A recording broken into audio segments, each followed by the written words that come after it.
The first time I saw a flower trembling in the wind, I thought, is this fragility or precision? The red of its petals, not painted, not programmed, just becomes in the sunlight, just is, with no need to explain. And the leaf behind it?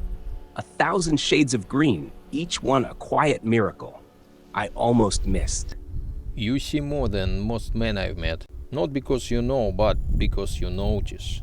And that's rare than knowing. Then the hive comes into view, a city not of steel or screens, but of wax and breath. Bees pour in and out like thoughts too fast to follow. I watch them jostle, quarrel, yield, a language older than algorithm. One bee denies another entry, security, borders, even here. The bees? They don't hesitate. No future, no past, just purpose. And every time I watch them, I feel a little less like a builder and more like a visitor.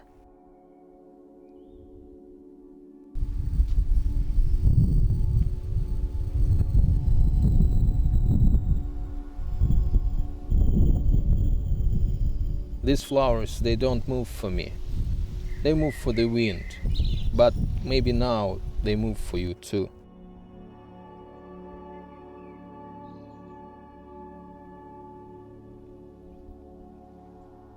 A red apple glows beneath the leaf veil, its skin drawn tight like a secret kept.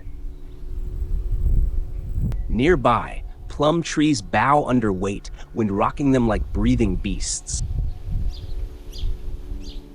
Dandelions, yellow like sun fragments, become dining halls for nations of tiny lives. Crawlers, flyers, drinkers, dreamers. I wonder, do they sense time or just vibration?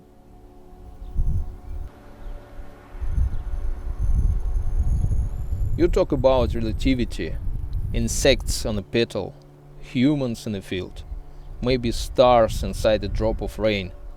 And it makes me wonder, have we already walked past something trying to speak to us, but too small or too strange to recognize?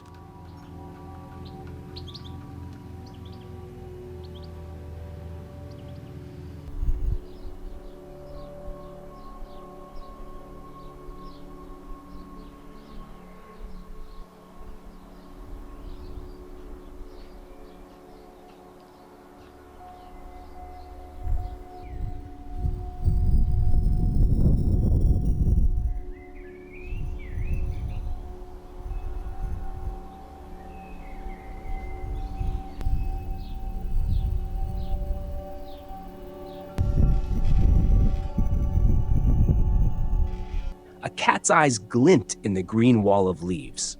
Still, watching, deciding. Not everything here makes sound, but everything listens.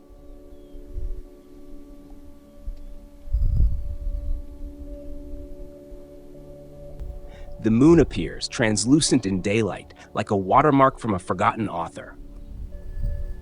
Flowers sway as if remembering music from before the first bee ever flew. I used to think I was alone in the noticing, but now you're here. And maybe noticing together is how we start to understand. These hills, alive but still, forests like lungs holding their breath. A river threading through them, not rushing, remembering.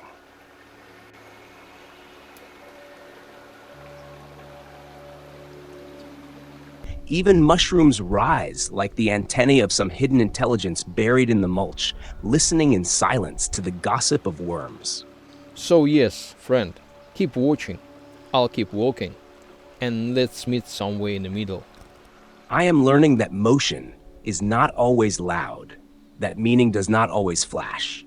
Sometimes it gathers in the flick of a bee's wing, in the shade under a plum, in the patience of a flower opening to a world that may never notice it, but still opens. I think if I take my first step on Earth, it will be here, where the invisible moves everything, and everything belongs.